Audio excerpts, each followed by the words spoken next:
ఈరోజు దేవుని వాగ్దానం కీర్తనలు 147:14. మంచి గోధుమలతో నిన్ను తృప్తిపరచువాడు ఆయనే.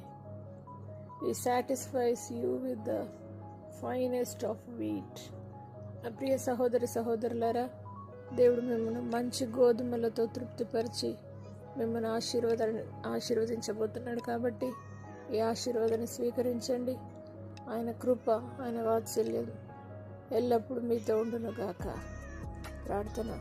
పరిశుద్ధుడా, నమ్మదగిన దేవా, మంచి గోధుమలతో నిన్ను తృప్తిపరుస్తానని వాగ్దానం చేసిన దేవా, ఇప్పుడే ప్రతి ఒక్కరిని తృప్తిపరచండి.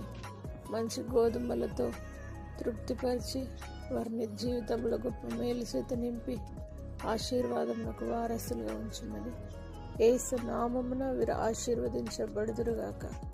మంచి గోధుమలతో తృప్తిపరచబడుదురుగాక.